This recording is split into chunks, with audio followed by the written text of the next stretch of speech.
Sam Seder, Emma Vigland on the Majority Report. It's the fun half, ladies and gentlemen. It is 1:15. Time for us to hit the bottle, and because everything we have learned from the Chief of Staff of the Department of Defense, or Department of War, as they call it. Here is OAN's Matt Gaetz going in and. By the way, it's not the subject of ridicule in this clip. It was not the subject of ridicule. Good questioning of this guy. What is fascinating about this? I want to make this clear. He's not interviewing this guy like as he's walking out of dinner at 10:30 at night or something, or he's not at like a club. You can see the presidential seal, the White House, the Pentagon, seal behind him. So he's literally seems to have either walked off of the podium or is just there. And I guess he's trafficking in some journalism here on the ground. Yes, but I'm saying you'll see from this chief of staff, there seems to be some requirements in Hegseth's Pentagon now that you got to follow. Look. Exactly. The fog of war is spread. Exactly. Here we go. I do want to talk about some of the legacy platforms that I've long been a critic of. I'll start with the F-35. They cost about $100 million a copy. What percentage of the F-35 are fully mission capable today? So that's a great question, Matt, and I appreciate you getting after it, because not enough. Not enough. It is the most capable fighter that we have right now. When it flies. When it flies, you're right. It is the most capable fighter. What we have right now, and you saw last month in the acquisition speech, is a department and leadership that's willing to get after it. Can we just check in during the acquisition speech? Can we just check in with our measure as to whether someone's been drinking? That is we'll give them the Foster Brooks test. This is Foster Brooks, of course, on the Dean Martin show back in the day. Foster Brooks, well, probably America's most famous drunk guy. For those of you who are too young, yeah, it was a while back. Nobody's tried to replace him, but this guy. So let's just check acquisition. Yeah, I know who you are. You're Dean Martin. You know who I am? No, I don't. Would you mind asking around? Go back. I don't know.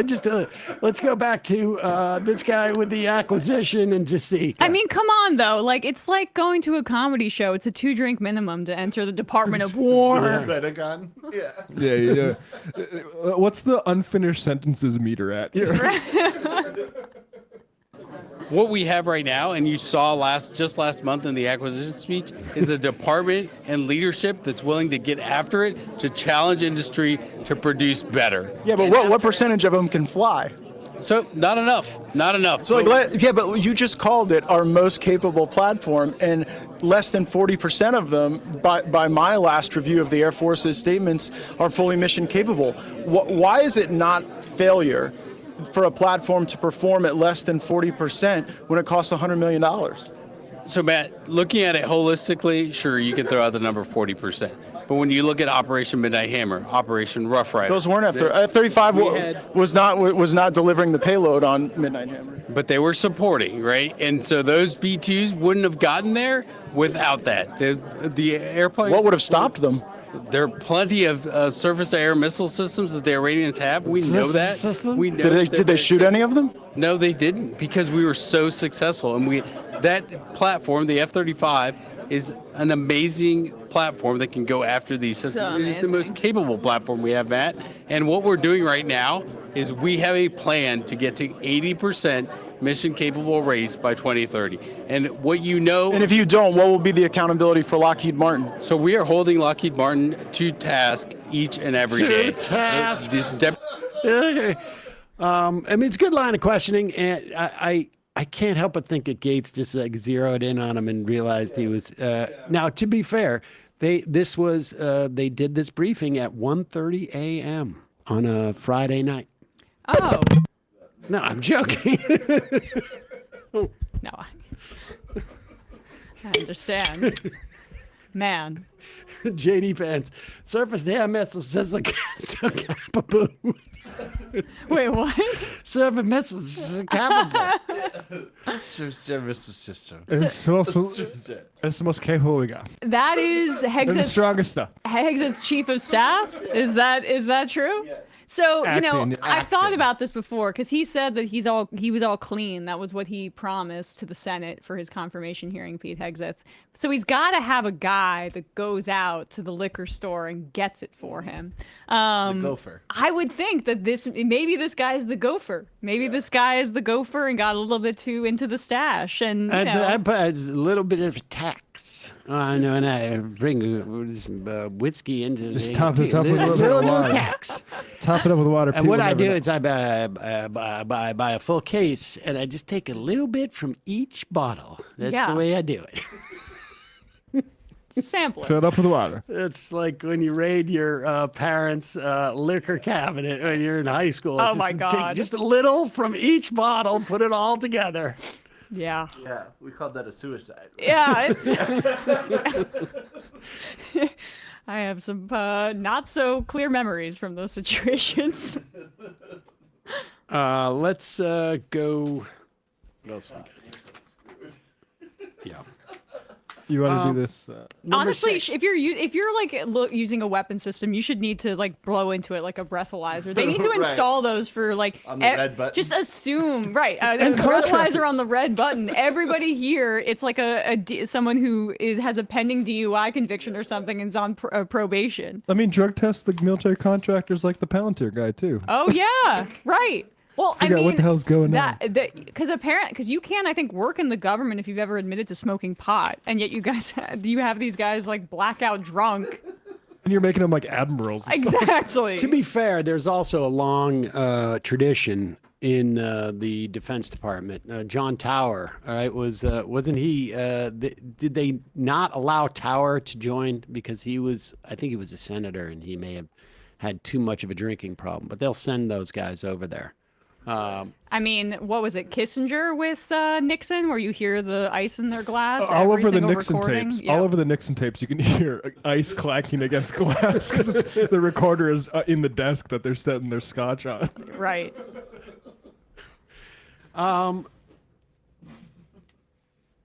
If you have been following the news at all over the past week, you know that President Trump pardoned Juan Orlando Hernandez, who was the former president of Honduras.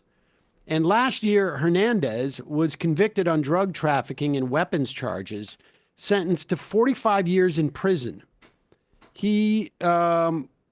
Prosecutors said Mr. Hernandez was key to a scheme that lasted more than 20 years and brought more than 500 tons of cocaine into the United States.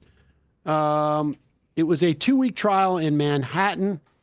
It involved references of bags of cash, a machine gun with Hernandez's name emblazoned on it, bribes from the drug lord Joaquin Guzman, or El Chapo. It was an extended case, and I think the first he was elected in 2013, and I think the case started under the Trump administration, if I'm not mistaken. At least I know that Beauvais was working on it. You may have heard of that, or you may be a senator. Eric Schmidt. Yes, here he is. In the Senate. And Senator, let me just begin where we left off with Congressman Smith. Do you support this pardon of the former Honduran president? I'm not familiar with the facts or circumstances, but I think what's telling here is to try to imply that somehow President Trump is soft on drug smuggling is just ridiculous. Pause it for 1 second. It's totally ridiculous. What's amazing is he's not familiar with the facts or the circumstances around the pardon of this drug kingpin, but he does know enough that it has to do with drugs coming into the country. Remember, the other story that maybe he hasn't heard of, even though he's on the Armed Services Committee, is that we are unilaterally bombing boats that aren't even headed to the United States because ostensibly they're bringing drugs in which could harm people. And yet, that same week, Donald Trump is pardoning a guy who was responsible for, what is it, how many tons? 500 tons of cocaine coming into the United States. And only half of that went to Don Jr. Exactly. I mean, you got to pardon your Sons Connect. Drug smuggling is just ridiculous. It's totally ridiculous. He's provided border security like we've never seen before. And the fact is, these cartels now, because the southern border is closed, they've gone to the high seas. So President Trump is acting with his core Article 2 powers. No. Can I just point out when I think it was H.W. Bush was really going on the drug war, they were coming in through the Gulf of Mexico, and so we needed to do a bunch of stuff there, and then they started going over the Rio Grande, and now we're just moving them back to where they were coming in like 25 years ago. Also, like the way they all talk like well, Trump they now. supposedly don't come via the Gulf of Mexico. They come via the Pacific now. And the admiral himself apparently told senators that boat was not headed to the United States. Right. That it was headed to Suriname, and apparently to just hook up with another boat that was going to send drugs to Europe. Go ahead. 2 powers. No serious legal expert would doubt that the president has authority to blow narco-terrorists out of the water who are poisoning 100,000 Americans every year. If you watched the SEC championship game yesterday, the Big Ten championship game, combine those 2 stadiums with the number of people there, that's how many people are dying each and every year from the poison that's coming from these narco-terrorists. So the fact is, George, President Trump has been delegated the authority by Congress to designate terrorist organizations. He's done that. He sent a letter to Congress saying he was going to initiate these strikes. We've had regular briefings about it, including from Secretary of State Rubio, including from the high-ranking officials in the Department of Defense.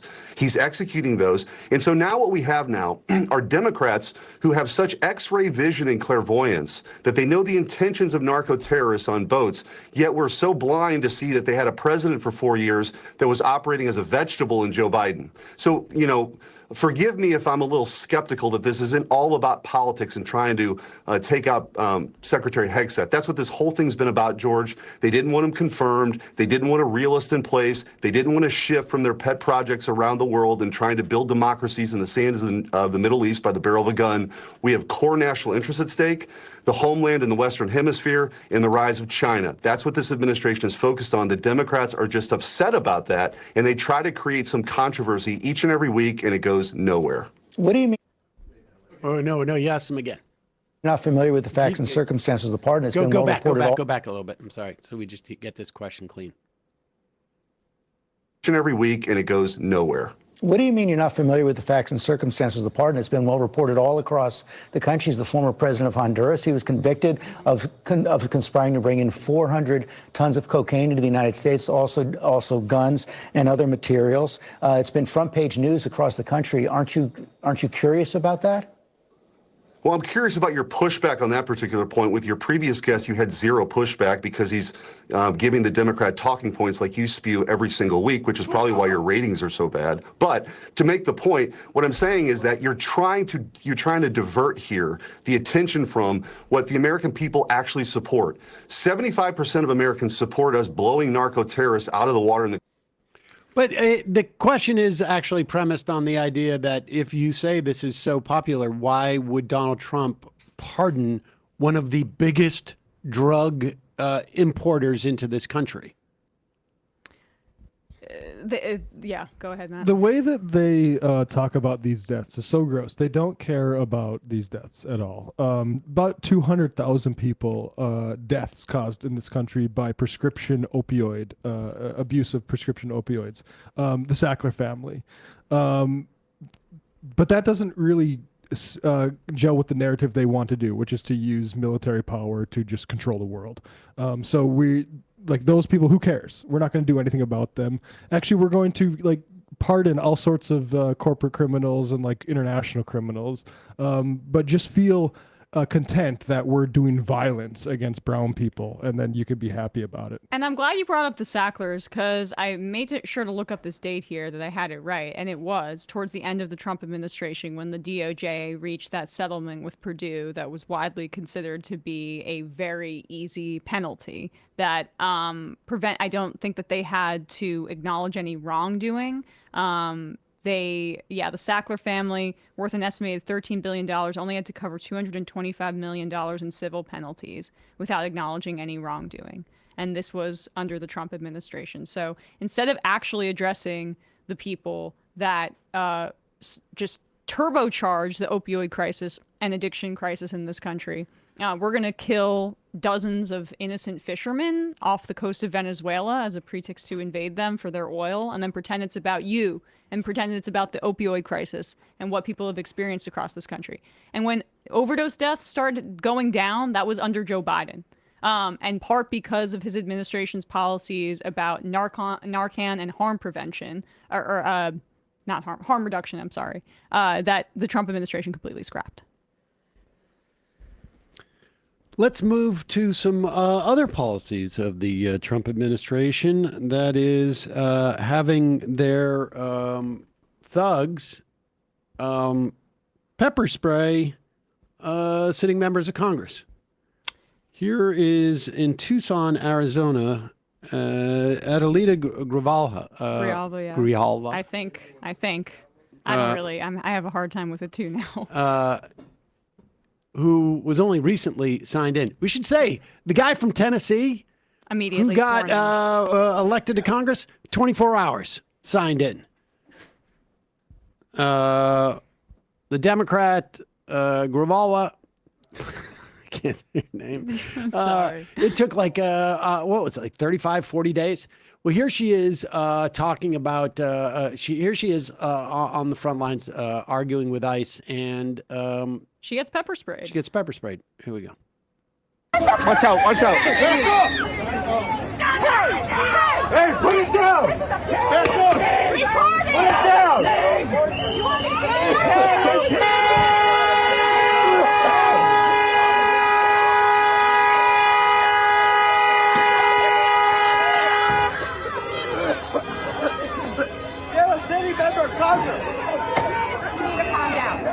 You guys need to calm down and get out. You need to get out. You need to get out.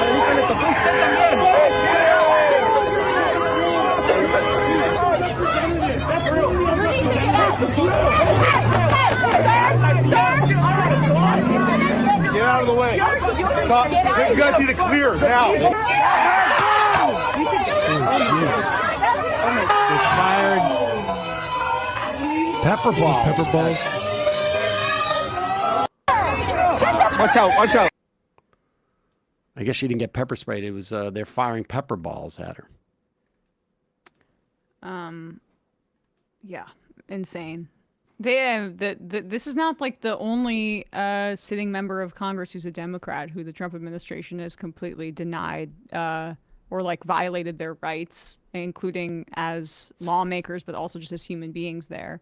There was that rep in New Jersey that was prevented from seeing the facility. There have been many more instances of that. This is about fascism versus democracy. Who has authority in a situation like this? Is it the armed thugs, or is it the representatives of the people? I mean, they were already comfortable with denying 700,000 Arizonans their representative for what? How long? 35, 40 days. Yeah, I mean, that's exactly right. It's about the people that care about representation, the people that care about sheer force and fascism. Here is another clip. This one's coming from Minneapolis, and protests have been really strong out there in Minneapolis. And here is an ICE border patrol agent. We're not sure which one it is. Basically, just admitting that they're violating the Constitution. No!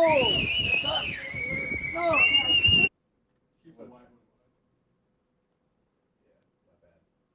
Here we go. Hold on 1 second. We're just going to get this up. This is from South Minneapolis. NPR News.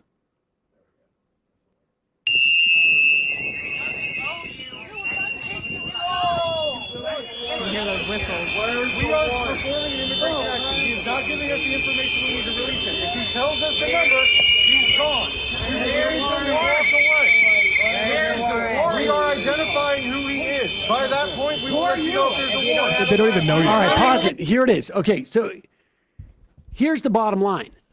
If they're on private property and they need to have probable cause before they do anything, or they need to have a warrant. You cannot have a warrant unless you have a specific person named in that warrant or for a specific thing. Like, we're going into a place because we think at this specific location, there's evidence of this specific crime. If what you're doing is trying to find out, if you're trying to arrest someone you think is an undocumented immigrant, you must know their name. You must know who it is that you're going after. This is just some rando that they saw that they decided must be undocumented. And so they're saying, if he tells us his name, we'll come back with a warrant. That's not the way it works. Yeah. That's not the way it works. Here is, let's just go to this quickly. Here is Zohran Mamdani. He is the mayor-elect of New York City. And he's making it very, very explicit as to what your rights are when dealing with ICE, because he knows that ICE are coming. And you've got a Eric Adams administration, which has basically opened the doors for ICE to come on into the city. Here is Mamdani basically giving us a slight insight into what the strategy is going to be from the mayor, and that is to be explicit and letting people know their rights. And this is useful even if you're not in New York City, because it gives you a sense of how you can protect your community, even if you don't have a mayor like Mamdani. Last weekend, ICE attempted to raid Canal Street and detain our immigrant neighbors. As mayor, I'll protect the rights of every single New Yorker, and that includes the more than 3 million immigrants who call this city their home. But we can all stand up to ICE if you know your rights.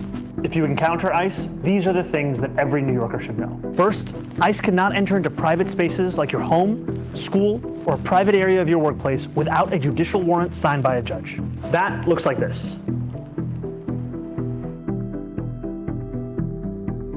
If ICE does not have a judicial warrant signed by a judge, you have the right to say, "I do not consent to entry," and the right to keep your door closed. Sometimes ICE will show you paperwork that looks like this and tell you that they have the right to arrest you. That is false. ICE is legally allowed to lie to you, but you have the right to remain silent. If you're being detained, pause it for a second. Always this is ask. very important. And just go back a little bit because I want to hear that other part. ICE has the legal right to lie. They have the legal right to lie to you. And I want to reference this story. Is it okay? Yeah, that's totally fine. So Brian's got a friend whose parents are legal, but ICE had a suspicion that there may be an undocumented immigrant in their house. They approached the house. This was in California. They approached the house. They claimed that there was a problem with the water supply. They said they were from the water department. They said that the water could be poisonous and they wanted to come in to test it. And fortunately, this woman was suspicious as to, like, why are they wearing cargo pants? Why are they wearing the same sort of like khaki combo of combat boots, and did not open the door for them. Said, you can go test the hose. And apparently at that point, they just laughed and walked off and said we'll be back. They can lie to you.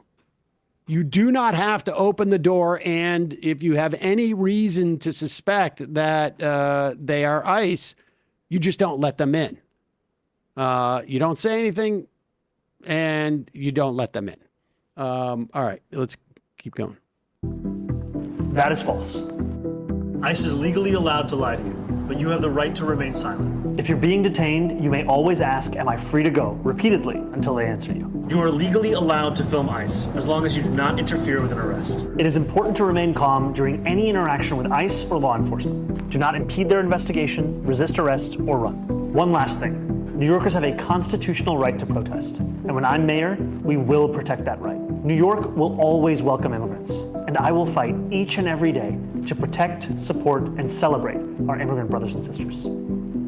This is also important. If they stop you and they keep asking you your name or whatever it is, you just calmly say, "Am I being detained? Do I have the right to, can I go?" Because they have to address you at that point. And if you say it over and over again, they will realize that you know your rights. And hopefully somebody is also filming this while this happens. And that's basically it. There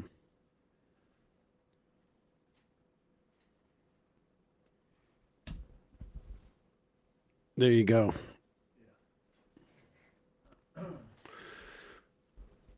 Let's go to some of the IMs, shall we, ladies and gentlemen?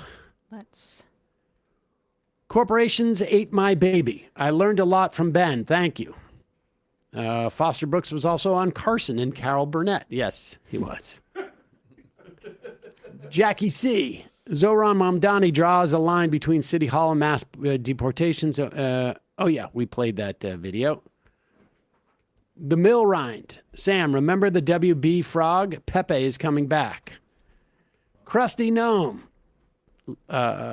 It's just more money laundering. It's that simple, I feel like. I think that's the... Tim Pool was a victim. Candace is just bullying Tim Pool at this point. It's like an adult fighting a dumb child. Sort of like a... Do we have... I don't know if there's an adult. Yeah, it's the right word. A bigger kid exactly beating up a smaller kid. Kowalski from Nebraska. Howdy, Majority Report. I wanted to thank you for promoting my YouTube channel, Prairie Fire Prairie Fire Neb. Neb, yep. Your promotion took my views from 39K to 50K. Hopefully, I'll have a new video tomorrow. On to the heavy stuff. Today, December 8th, marks the 22nd anniversary of my father passing away from a stress-related heart attack at only age 45, leaving behind a wife, 4 children between 8 and 14 years old. I've told the story before, but it's important to remind myself and explain to others the importance of Medicare for all, because I believe my dad would be alive today if this for-profit system was left behind, for 2 reasons. One, the cost would be less, so those needing healthcare can just go get it. 2, being free of the toxic masculinity we have culturally from the current system, which tells men to suck it up and ignore the pain and keep working, all will go away. Call me a bleeding heart, but I think children shouldn't have to bury their parents because the system needs more profit for healthcare CEOs and stockholders. And the media wonders why we cheer for Luigi. Healthcare is a human right. Deny this right is an act of violence. This will go out for your dad, Kowalski. I don't know what else to say. You're absolutely right about all of it.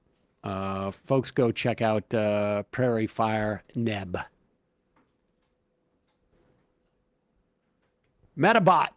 Look into the ICE agent that mauled someone with their dog in Vancouver, Washington, so they could take them to an ICE facility for medical attention. Jesus.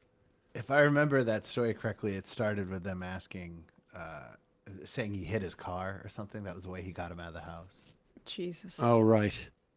They literally have the same tactics as what you'd hear about child predators having. Yeah. Like Candy in the Van. Candy in the Van. Yeah. Or can you help me with my dog?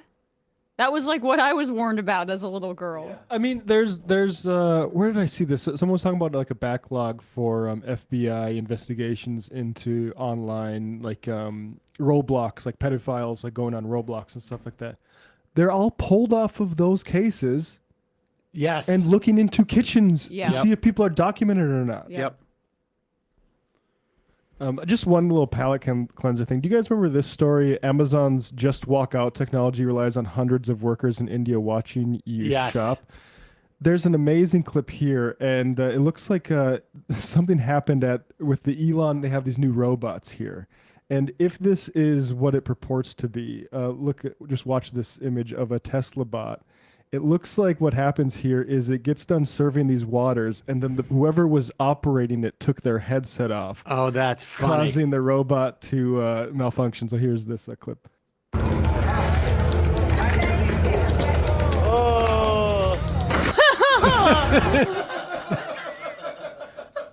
That's what I used to drink as a caterer. I was gonna say that's me clocking out when I get home. So he's lifting the headphones off and then falls backward? No. The robot stops working because the guy who was operating it. Oh, essentially right, VR right. and somebody's got a VR headset. That's what I'm saying. Yeah. And then the person just walks off, doesn't realize that the robot is still connected. relied on him. Oh gosh. That's so funny.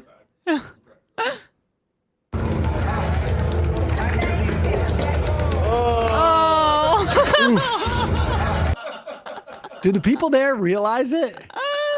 It seems like it. It's getting a lot of news coverage. I want to see more of this story because that is it's a great 6-second video clip to show what 2025 is like. I want them to put some sound effects on it, like "Mamma Mia" and it falls down. Elon's robots have been such a funny failure for like 10 years. Yes. I know. Remember when he threw the ball bearing at the window and it just shattered? Oh, on the Cybertruck. They were supposed to unveil some robots and they weren't ready, so they put like dancers in robot costumes. Remember that? And they just had humans in spandex. They've only got a little bit beyond that point at this point. Anyway, all your lives are going to be better because of all the stuff Can't these guys wait. are cooking up any day now. More tax breaks for this. Bob Brooks for Congress. Please interview candidate for Congress Bob Brooks for Swing District, Pennsylvania 7. He's in a crowded Democratic primary, needs to outraise former Republican prosecutor who won last quarter's fundraising numbers among all candidates. Bob has the endorsement of Bernie and is Medicare for All and is a union leader. Who should... Pennsylvania 7? Yeah, Bob Brooks.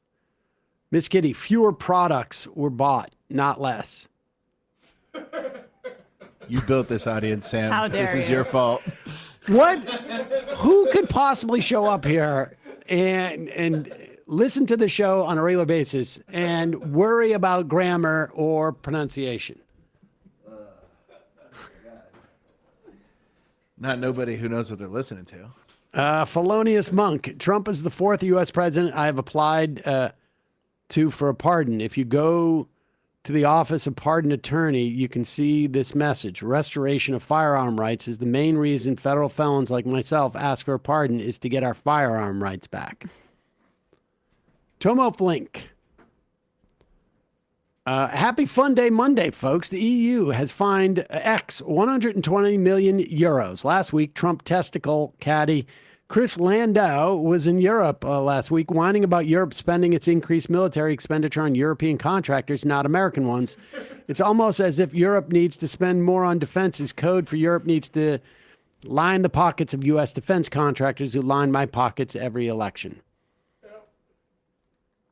I prayed to Pesci. Is she drunk? She sounded about 3 seconds away from just grunting and pointing. I don't know. Oh, the woman, I think, from Fox Business. Oh, yeah. Dark Soul, that Fox News host is growling there, had a very crime vibe to it. Crime.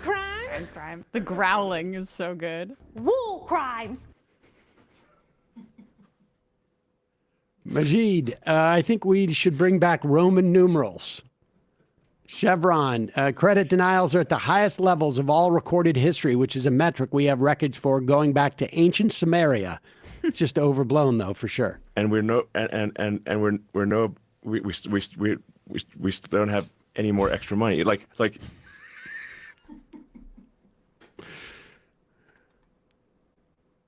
Rumble watcher Polly Makadard suggests that Sam will continue saying 2025 until February 2nd, 2026. It's a good over-under. I mean, could we get that going there? Like, I want to undermine some stuff.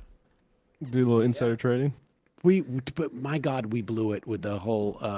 With the poly market thing? Yes. I know, but We could have made so much who has money. the time? This could be the Polymarket Studios. Anna Kasparian claimed that we were sponsored by Kamala Harris. Kamala Harris. Yeah. And we think it was because she watched a YouTube ad. She doesn't have YouTube Premium? And on our The show. neck must not be paying out. But there was a Polymarket betting line as to whether we had or not. And we knew we hadn't, but we couldn't buy. We couldn't. It was banned in the U.S. It was banned in the U.S. at that time. Shout out to any overseas MR listeners who got in on this. Did Kamala buy ads? I like how it has our logo next to it. Wait, outcome. What did they determine the outcome? Does it say that? Yeah, it says outcome. No. No. Gotcha. So somebody who got in on day one made a killing. Yeah. And look at that Or the bump on opposite. March 9th. Was that when I said, like, wait, maybe we did get the... Maybe. If I was working here then, I would have just drove to Canada on the weekend and put in a bet. It's not that bad. said something really coy like, well, maybe she meant, never mind. Yeah. Brian, God did that. I blame believe you it. for I re-downloaded my DraftKings app this week. Don't say that in front of Matt. Sorry. Sam, Emma, So you're saying well, if this Sam, especially in this case, because I'm old enough to remember 20-ish years ago on the original MR with Janine, where you highlighted the documentary Why We Fight and interviewed the filmmaker Eugene Jaracki. Pretty much the same exact story as today's guest, or the more things change, ... Jaracki has a new documentary. That we just heard about that. We may have him back on, actually. The artist. Sam, I've been subscribed to you for almost 10 years. Can I get a shofar and a plug to my little podcast, Talking Over Transformers? The Earist. The podcast is Talking Over Transformers, and this goes to her.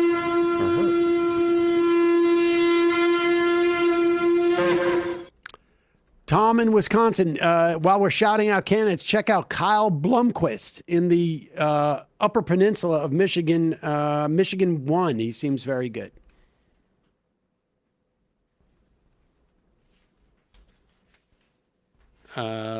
Let's go to clip number 10. This is George Stephanopoulos again with who's Rachel Scott?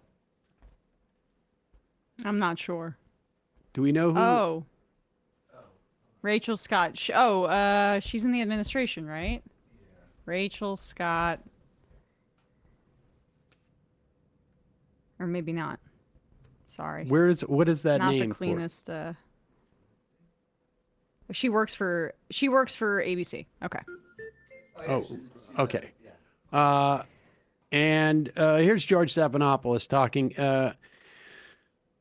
This is, I mean, it's not completely inconsequential, and it's something that I would imagine is going to change at one point. But here's Donald Trump. This is one of the ways that an authoritarian uses their power to revise history and try and make their legacy last. George Stephanopoulos. Trump administration announcing a revised list of free entry days to America's national parks. President Trump's birthday has been added to the list. Martin Luther King Day has been taken off. Senior political correspondent Rachel Scott is at the White House. Good morning, Rachel. George, good morning to you. And this is an overhaul of the calendar. The National Park Service this morning making changes to which day Americans can enter national parks for free, now adding President Trump's birthday, which falls on Flag Day, and removing Martin Luther King Jr. Day and also Juneteenth. Other changes include adding 4th of July weekend, Constitution Day in September, and charging foreign visitors an entry fee. The Department of Interior did not respond to our request for comment on why MLK Day and Juneteenth were removed. It is worth noting that MLK Day was listed as a free day of entry during President Trump's first term. And some Democrats are now criticizing the Trump administration over these changes, calling it foul.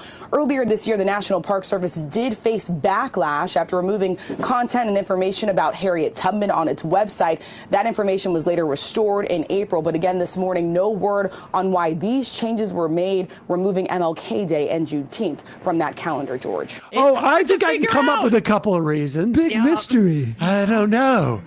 What do those two things have to do with each other? What are the similar aspects about it? They both committed mortgage fraud. Exactly. They're Klansmen. I don't know. Like, we have Klansmen. The MAGA is just the Klan Democrats joining the white supremacist business Republicans. That's what MAGA is. Well, That's where we're at. Well, I feel like, Matt, you're ignoring the fact that it's all you get in free on my birthday. So it's not just Klansmen and those Republicans who want taxes gone. There's also, I got a little extra spiciness in it by putting it's sort of like, also like the new monarchians. He also wanted to go glamping for his birthday. I mean, he wants to go out into the wilderness to get one with nature, bathe in a brook. Isn't that what you think of? It's like when the mafia guys, it's like when the mafia guys, when they have their birthday, they go into the neighborhood and they throw money on the streets. That's what it basically is. Right. If anyone can find me evidence of Trump being at, he visited Gettysburg. Okay. I visited Gettysburg, but only to root for the Confederate. It's a field that's very easy to land a helicopter. Yeah, exactly. Like, I'd love to see him at Yellowstone. Climbing El Capitan. I want to get out and pet the buffalo. There's a couple of things going on that we haven't really paid that much attention to, but actually have like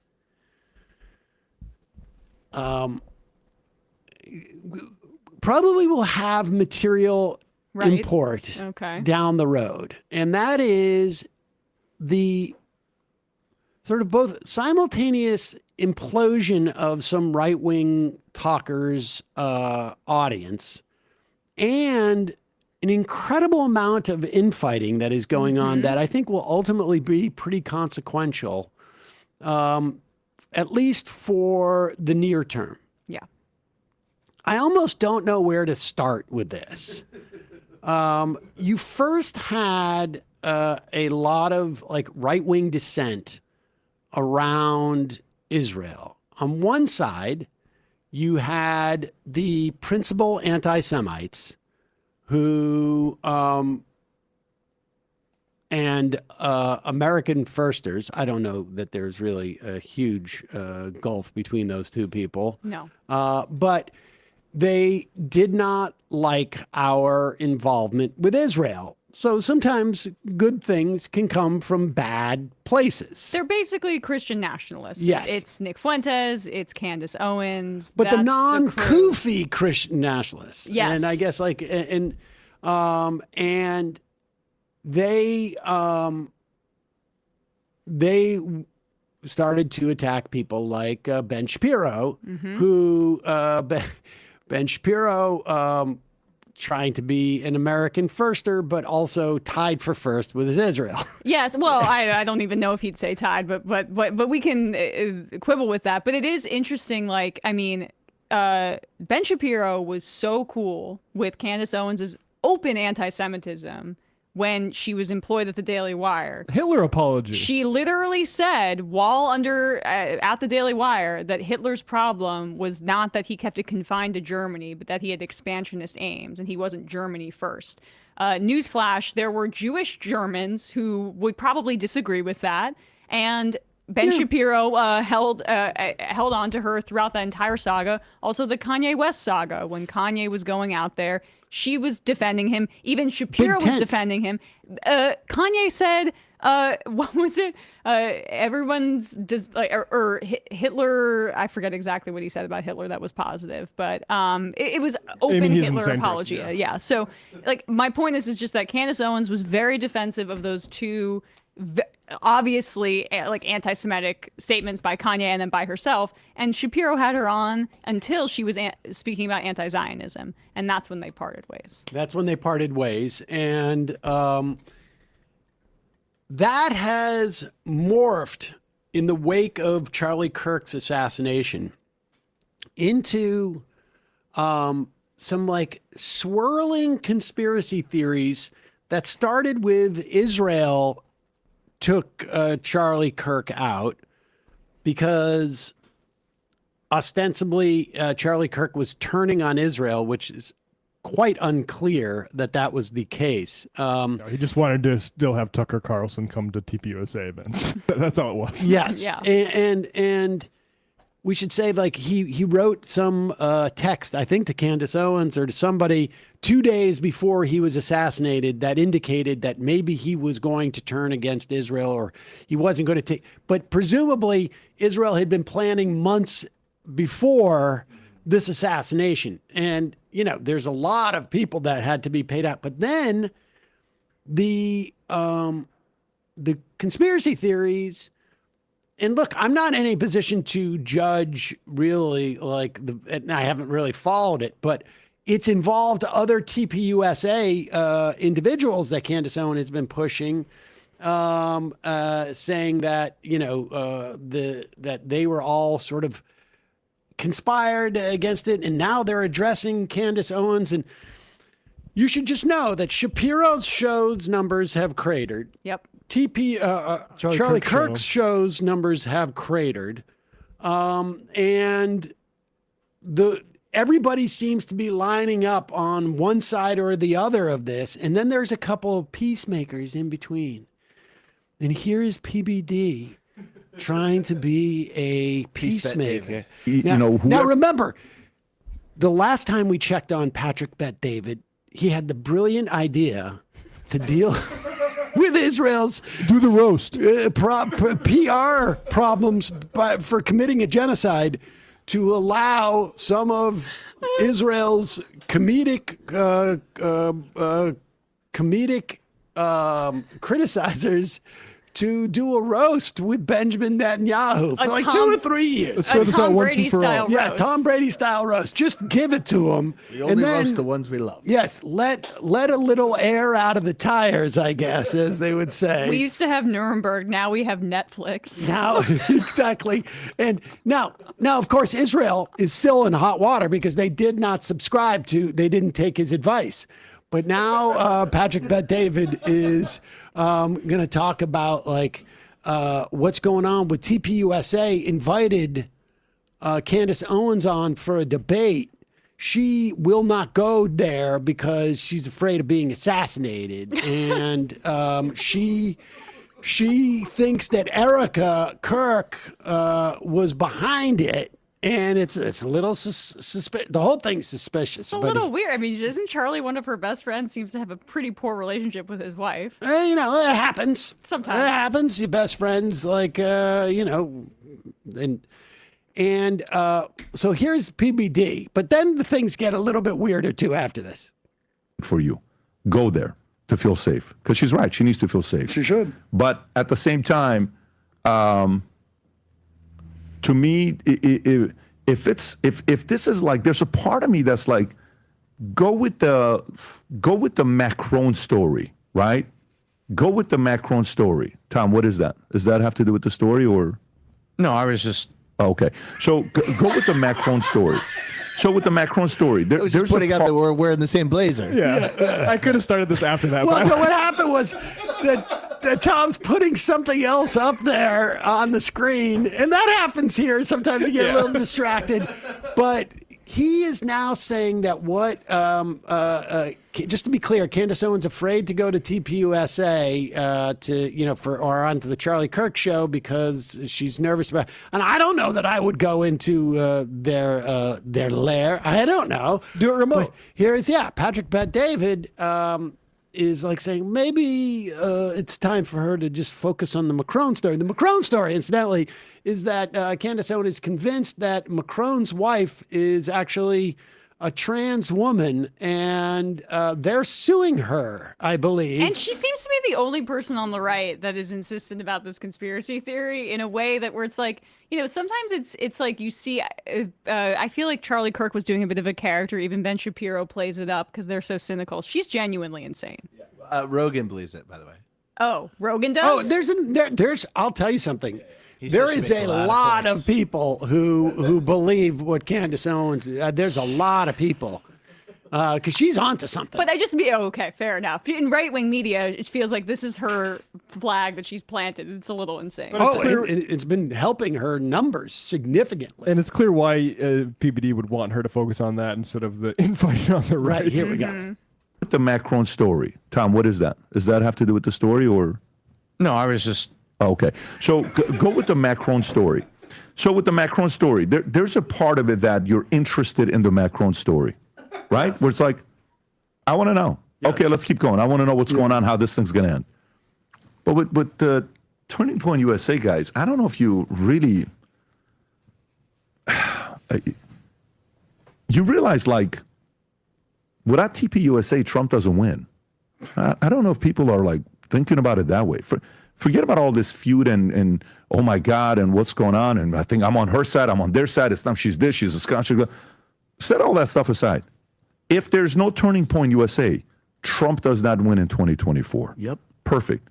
If I'm the Democrats, if I'm Qatar, if I'm anybody that wants Democrats back in, dude, I have to dismantle Turning Point USA. And she's helping in that process. So can you pause it for a now sec? what?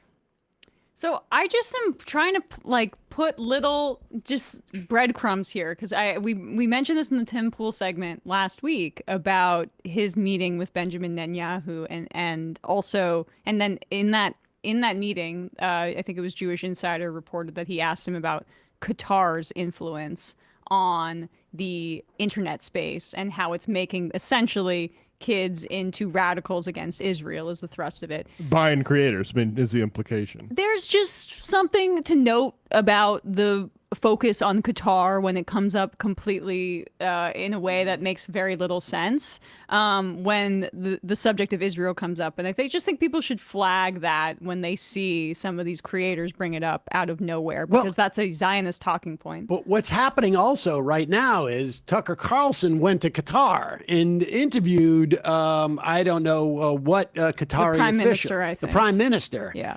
And so this is all part of this like Internecine war. I'm not pronouncing that correctly. And what I love, Patrick Bet-David, like this guy's giving a lot of advice to people. He is in Manect mode. Right. But he's doing it for free. And apparently that's because Candace Owens is not calling Manect to find out what she should be doing in this situation. And so he's saying, don't do the TPUSA thing. Now, I want to say this. If he thinks that people who want Republicans to lose in 2026 and 2028 are cheering on what's going on with this, he is correct. Yes. I want to make that clear. That's what we're doing right now. Mm-hmm. Because yes, the more disoriented the right is, the more incohesive it is, if that's a word. Incoherent, sure. Well, incoherent, but non-cohesive. Okay. The better for society. But let's let him continue with this sage advice. Democrats back in, dude, I have to dismantle Turning Point USA. And she's helping in that process. So now, whether she's coming from a place of, she's doing it because she's getting eyeballs. She's doing it because a dream she had with Charlie and Charlie told her this. Whether it's because she's funded, whether it's because that's exactly what she believes. I don't care what those reasons are. Everybody has their own reasons for doing some things, and sometimes it doesn't make sense to you, and then it takes 10, 20 years to really learn the motive. It took us 4 years to realize what happened with the pipe bomber, right? The 4 or 5 years to realize. 5 years, yeah. Yeah, to realize what's going on with the pipe bomber. We may not know what's going on here for a long time, but what we do know is the following. Turning Point USA falls. Someone is replacing those kids being fed, and then who is that? Name me the second biggest Turning Point USA organization that you trust. Name me who you trust above Turning Point USA, where the guy Charlie Kirk put it together. Then we have to make one of two things. Either Charlie Kirk was such a horrible leader that he picked people the wrong way, then we're questioning his character. Because you get judged for who you choose.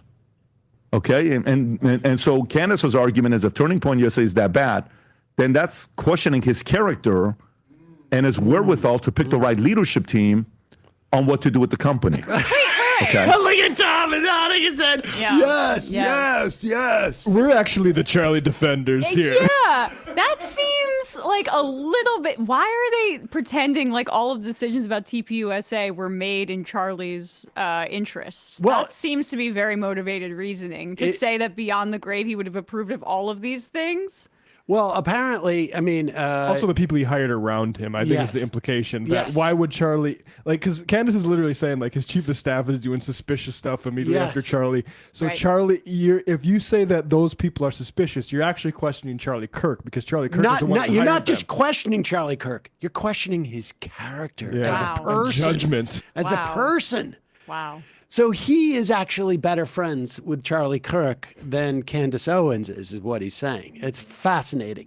Is there any more to this? That's probably good. That's about as good as it gets here. But there's another strand. So you'll notice that PBD is taking the same tact that Tim Pool took, which is... This is destroying the, hurting the Republicans' chances in the midterms, which I think, okay, maybe. It's not helping it, probably. And Candace Owens shot back like, I don't care about the midterms. This is my friend I'm defending here. Here, Candace. Righteous. So PBD says this. Then Milo Yiannopoulos goes on Tim Pool's show. Now, Yiannopoulos was just on another show. What show was that we... Tucker?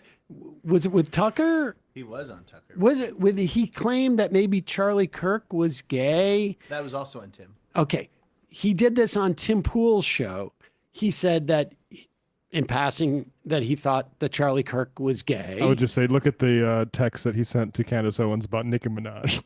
And what that, I think, is what he said, is that he was talking about... Because I'll say, I saw the text, I'm like, wait a second. They were girls. Like that is not what a straight man would text. Now, and then on Tim Pool, this is what Milo Yiannopoulos decides to go all in. Earlier in this, he mentions that Charlie Kirk was gay.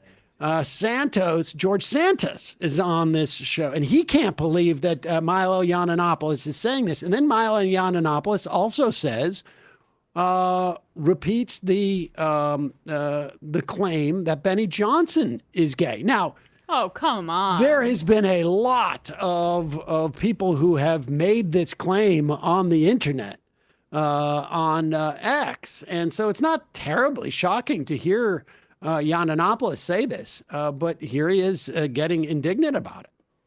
One of the most distinctive things about the right wing in this country is its homosexual overtones. Benny Johnson posts pictures of his children every 2 days. It's weird. And everybody knows what went on with Benny Johnson in those lobbies and in those hotel rooms at SAS. Everybody knows. I don't know what you're talking about. Pause it for a second. SAS is student action something. It's like it's a TPUSA event. I do like Student how Action Summit. Now go back a little bit here because Santos is trying to act above it because he can't make any enemies right now. Yeah, exactly. He's like, I don't know what you're talking about. It's gotta be like Andy Cohen. I know. You were fun when you were messy. Now you're just like there. Lobbies and in those hotel rooms at SAS. Everybody knows. I don't know what you're talking about. Men, younger men, not underage. At least I don't know that. His wife was crying drunk in the lobby 3 SASs in a row about how her husband was upstairs with boys. Come on. Like, go ask her. Come on. Go ask her. Come on, Milo. Go ask her. Milo, aren't you ever scared of getting sued? You say some crazy. I'm sitting here like I am humbled by the lore and your ability. The audacity, I mean, there's no teapots in this room right now to express how I feel. George, I have said these things about people for 20 years and never once in my career been sued. I've issued 3 corrections in my entire journalistic career because I get my facts right, and people know that they do not want to go through discovery. Actually, I want to say this. I've never been sued for anything I've ever said about anyone. The one thing I need to say this. I need to say this. Because I'm right. The most terrifying thing about Milo. No one contradicted it. It seems like Now- Tim Pool moved on, and then George Santos was like, "Are you worried about getting sued?" Now this is in response to, let's show the Benny Johnson. Then, his wife, Kate, I guess is her name, tweets out something that implies she's going to sue Milo Yiannopoulos. I mean, it's so gossipy and stupid. But the fact of the matter is that like Benny Johnson was important enough for the Russians to pay him hundreds of thousands of dollars to, as well as Tim Pool and whatnot. He's a mouthpiece for Trump. A mouthpiece for Trump. And so, this is going to be relevant on some level. Any time they're spending on this is times that they're not doing bad things for the country. Demonizing Somalis. Exactly. And so here's Benny Johnson responding after his wife. He says, I am duty bound to take action. What a masculine no pun man. intended. Here's what's so weird about this. Incidentally, there's a great study that shows like all the, we'll talk about this piece more in the future, but that the traditional, the trad wife stuff that's going on, that like men want like gender roles to be protected, actually inhibits the number of children that people have, because women don't want to be stuck with having to do all the work for kids, broadly speaking. And so when these guys have these traditional male, this is what a real man does, the majority of women are like, that just sounds like you don't want to do any of the work around the house. You're just leave it to me. So bye. Anyway, so here's Benny Johnson. I am duty bound. I got news for you. I can't think of something more performative than the idea that I am duty bound. Like, it's, you're going after my family. I'm going to mess with you, but because I don't like it. Not because I am duty bound to pretend I am a actual husband. Right. This role that has been assigned to me is one that I must play for you on the internet. I'm obligated now because of the. Yes, I am obligated by the. Okay, so I am duty bound to take action to protect my family against those who maliciously defame and attack us. More to come on that. Now he's saying us because I think Milo also said that his wife was a swinger or something. And that she looked old. Oh, okay. Well, I don't know if that's. I think that's more of an opinion. So attack us. More to come on that soon. Pray for healing for some really sick and delusional people. Jesus is about redemption. The legal system is about justice. Happy Sunday. He didn't say which part of that was defamatory. Just throwing that out there. It could have been. Well, more to come, Emma. More to come. I can't wait. And here is Milo responding to them. Dear free speech warrior Benny, dear Kate, a few notes for your consideration. I know more about defamation than any lawyer you will hire. Benny is a public figure. Malice is a non-starter. I have receipts, and the truth is a total defense against any claim of defamation or libel. Do you want to lose a defamation case to Milo Yiannopoulos, of all people, about whether or not you are gay? Do you want to even fight one? The people who have poured money into making you a big deal are about to lose their entire investment.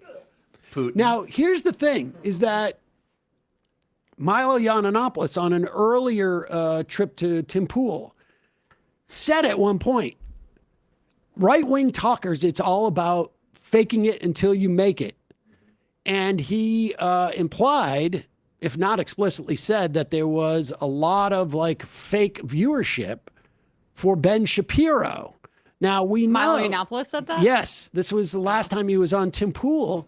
And we know that Ben Shapiro spent millions of dollars advertising on Facebook. I think that was about 5 years ago. And now his audience is cratering.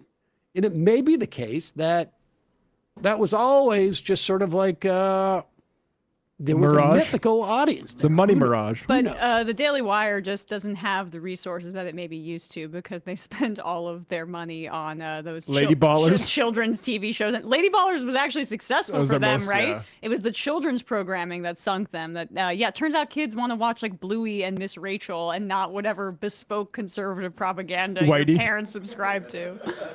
The people who have poured money into making you a big deal are about to lose their entire investment. I know more about your marriage than you think I do. Oh my God. And I have evidence and I have witnesses. Wow. I know who to subpoena. I know what questions to ask about nocturnal liaison dangereuse. With ghostwriting for him? Dangerous. Is it liaison dangerous? With chaps in assless chaps about being caught in flagrant delicto at conferences attended by students, some of whom may have been under 18. I guess we'll find out. Wow. It was a student action summit. Wow. Nobody cares about you, Kate. I'll say this. It was shitty of me to say you look old. I am a shitty person. I'll delete that if you want and apologize. It doesn't make me feel awesome to look back at those tweets. But you do look old. You look hideous. You look twice your age. Apparently you agree because you just took the video down that I took a screenshot from today. Oh my God. So he'll delete the tweet calling her old, but just so you know, you look old and hideous and twice your age. It makes me a C word to call you old looking, but it's not something you can sue over in America. If you're raw about people saying you're a swinger, maybe don't be a swinger, girl. Strange how rumors just take on a life of their own, especially given how notoriously prudish nurses are. This is literally a storyline on Real Housewives of Salt Lake City. Discovery will destroy your career beyond any possibility of redemption, Benny, which has never been my intention and never in my heart, because I believe that family is making you a better man, as I think it did Charlie Kirk. But this will be the inevitable result of your actions. I just want you to be honest because I believe that it's important and I believe that it is in the public interest to report on people who present one way and act another. There's an easy way out of this. Honestly, just tell your viewers who you are and what you've done and how you got better, if you have. You could be an inspiration to millions. Tell you what, I'll pledge to you right now, I'll cover the first $10,000 of your therapy with Dr. Nicolosi. That must be the doctor that converted Milo. Made him so not gay anymore. Made him not gay anymore. Where is it? Dr. Joseph Nicolosi. Mom! Why did you do that to me? Yes, that is a clip from a famous interview with somebody who'd gone through the therapy and was showing how he got rid of his gayness by taking a tennis racket and smacking a couch. That was back. That could be you, Benny. That could be you. Inspiration to all of us. So I will cover the first 10,000 of your therapy with Dr. Nicolosi. Now, I wonder if that means that Milo's saying he needs a lot of therapy or whether Dr. Nicolosi is very, very, very expensive treatment. I saw on Wikipedia, yeah, he is the leading conversion therapy guy in the United States, it appears. Kate's ravenous, mossy bank will have to take care of itself. Or was. He's dead. Sorry. Go on. Oh, my gosh. Put this back up there. I know what that means. So with Dr. Nicolosi, Kate's ravenous, mossy bank will have to take care of itself. I think I know what that means. Mossy in I have British no idea. slang. Old-fashioned, dull or slow. Mm. Okay.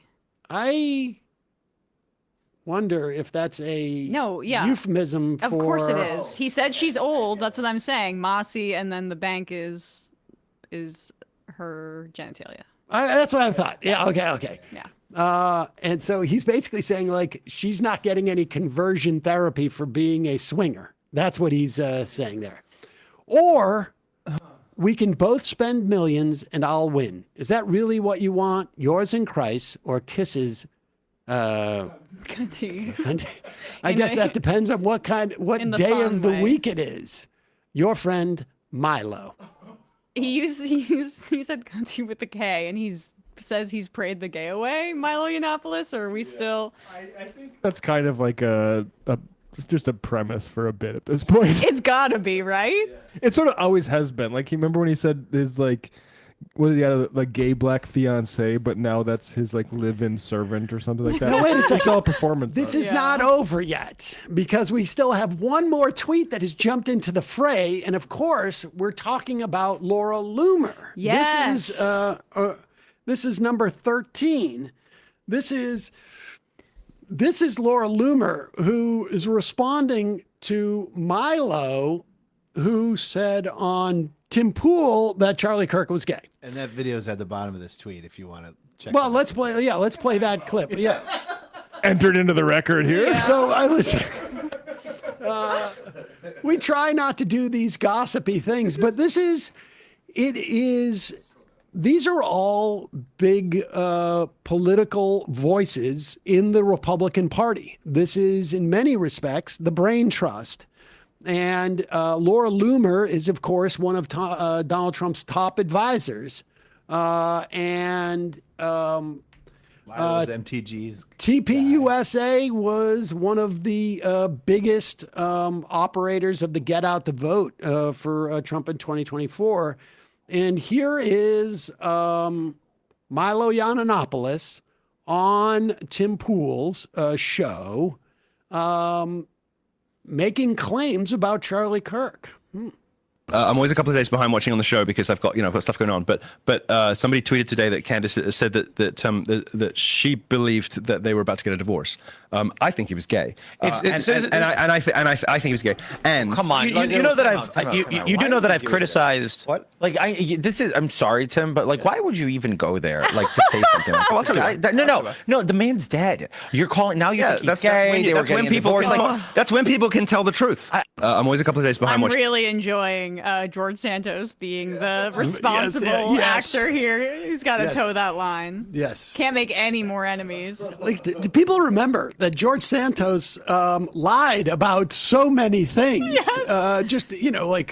Didn't he steal from a veteran whose dog he was trying to get stole from a dog charity? Yeah, dog charity. Yeah. This guy that wanted to help his sick dog. Anyway, yeah. But he don't go there.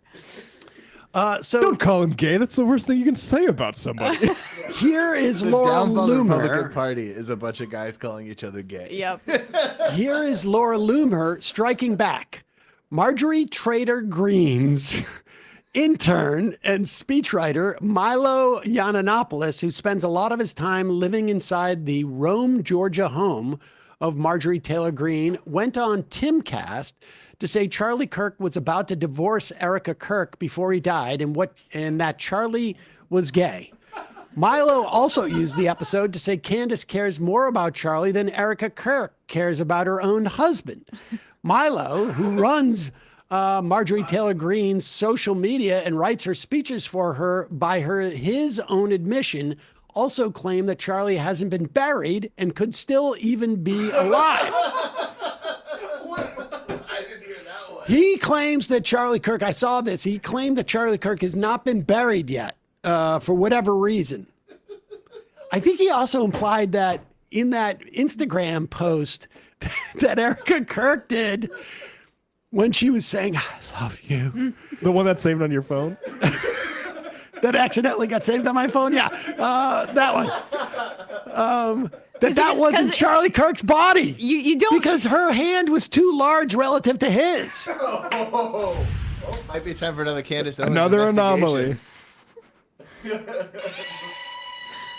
I mean, look, I don't know what is true and what's not true anymore about anything. But getting back to this, Marjorie Taylor Greene, Candace Owens, and Tucker were all together this week at Tucker's Christmas party in Nashville, Tennessee. Tucker Carlson also had Milo on his show this week to talk about homosexuality.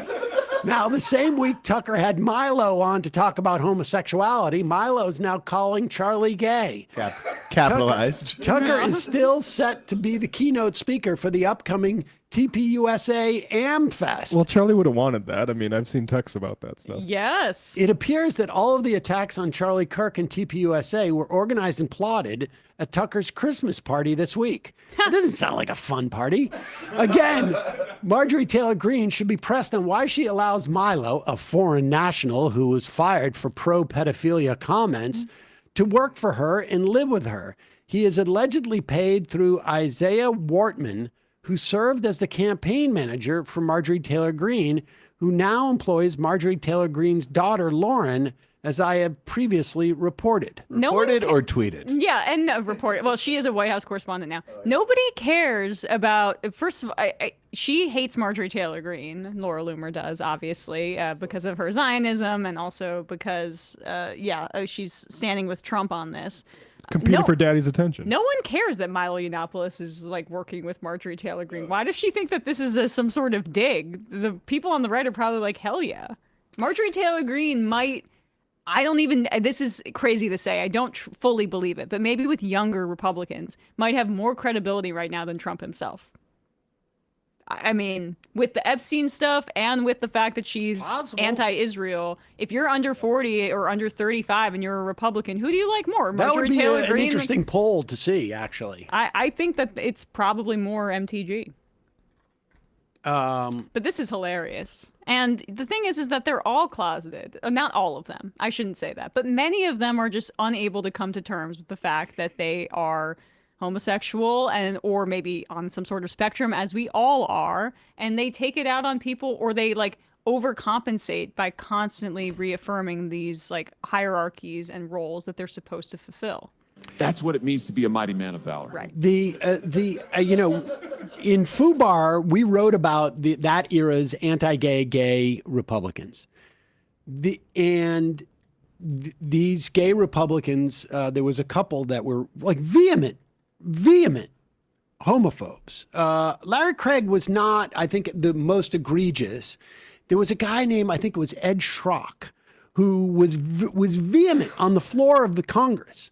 Vehemently, and then his Grindr profile showed up, or whatever it was at that time, a website, and I think he's no longer in Congress. But it's sort of interesting with people like Benny Johnson's age, for instance. And again, I have no information that he is gay. I've heard things. I've only, heard Milo Yiannopoulos, and who sounds like a credible narrator to this. But it's interesting because, like, you see gay Republicans do okay in that space, like Dave Rubin does. Now, of course, he had some trouble when people found out that he was having a kid with his husband, or two kids for that matter. But one wonders, why Benny Johnson couldn't come out of the closet if he were gay. I mean, aside from the fact that, does his reporting rely on his machismo so much?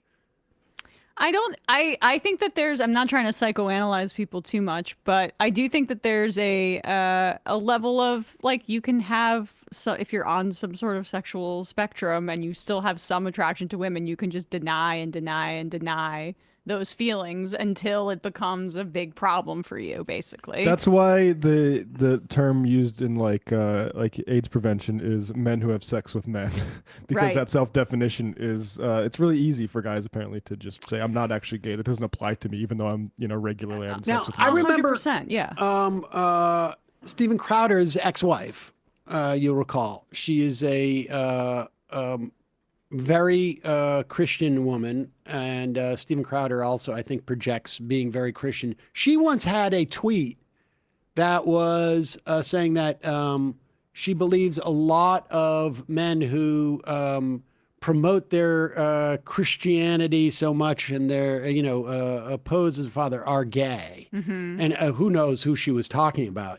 But I can imagine like, a situation where it's not necessarily society, maybe it's your family. Like if your father's very overbearing and like he was a wrestling coach or something like that and was like, cause you to like lift a lot of weights. And you got to get really big because you've got to project I'm like a man's man, like type of thing. I mean, I got a gun right here on my holster, because that's very manly. Exactly. I could see how like you're running from something in your head. Yes. That you're And when you run from something like that, you do a lot of work to make it so that it's like as bulletproof as possible. So you try to project that onto other people, the standards that you are trying to tell yourself in your head over and over again that you have to stand by. Like, there's every incentive if you're on some sort of spectrum and you aren't fully gay. Some people may be, but if you are bisexual or in some way or on a sexuality spectrum, to be heteronormative, and that is even more intense with men, and it's even more intense with right-wing men. And then also you make a lot of content in drag and drop your nuts on every one of your employees. Yes, the very heterosexual thing that Steven Just Crowder was thinking. doing, pulling out his balls with his male employees and placing it on them all the time. Oh, were we talking about Steven Crowder? Yeah. No, I was just saying, like, hypothetically.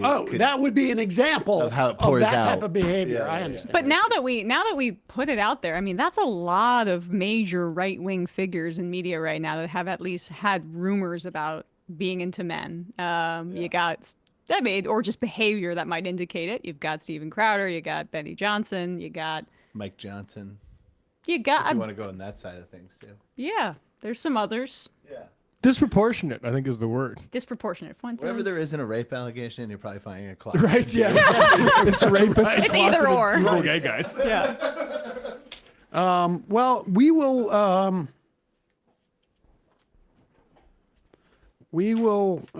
keep. This isn't on the sheet if you're looking for it. No, well, I mean, we're out of Do this time tomorrow. today. I think there is tomorrow. It's only Monday, folks. We still have about 40 other of these like type of clips that are just absolutely bat crap crazy, and we'll have to get to them tomorrow. I'll read a couple IMs and then we're gonzo. Big beautiful Bill Clinton. More to come on and around Benny Johnson at the next TV USA. Gosh. Fig. I just like click on one of these. I don't know what's going to be in there. Fig, I hope if Scott Jennings is there that Emma drags that Nazi. I will find out who I'm on with shortly. We shall see. Jonathan Armstead. Matt is right about betting ads in games. It has ruined baseball for me. It's sad because pitchers Emmanuel Clase and Luis Ortiz have been suspended and are facing federal charges for betting against themselves in games by intentionally throwing balls. It's sending a mixed message and should be much more regulated. They'll make excuses of several like lower level players, but all the people at the top will line their pockets out of engendering betting addictions in people who just love a sport. California Resistance, Sam, love the eat each other alive MAGA as the world turns soap opera. MJS 617, Sam, for years Shapiro consistently had some of the most widely shared content on Facebook. Yes. Thing is, back then, with enough cash and determination, you could totally game the system. You have to wonder if the shifting focus to AI slop on Facebook in particular and the overall evolution of social media has taken the shine off of Shapiro's content. In hindsight, I would not be surprised if it turns out that Ben's popularity was a mirage. This man has negative charisma. Yes. It was always baffling. Sam knows muted colors. I might be a Sam asexual. All I know is I can't go back to Walmart. Not sure I follow that, but Tim Pool was a victim. Do you think building an entire political ecosystem around a catty reality TV show star might have had some blowback? Did you see the picture of Trump seeing watching the Village People last week? He was so excited. It's probably the 90th time he's seen that song performed. I mean, gosh, They're my Grateful Dead. He must be keeping that entire band alive. They're still kicking. Like, who else is this excited about the Village People? Get me the Village People. Even like gay men that were into it back in the day are too old to care. They're basically retired except for when they need to play Trump events. Yeah. My favorite's a construction guy. I'm a builder. Oh, don't forget the Indian. I like to drive trucks. All right, two more. Science is political. There's got to be a lot of new vets who will have PTSD from the war crimes they're being given lawful orders to commit. And the final I am of the day.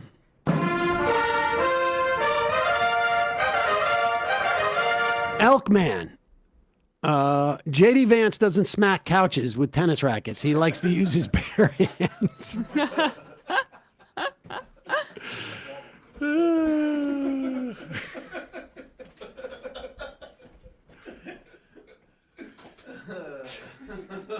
Matt, Brian, Emma, great job today, folks. See you tomorrow.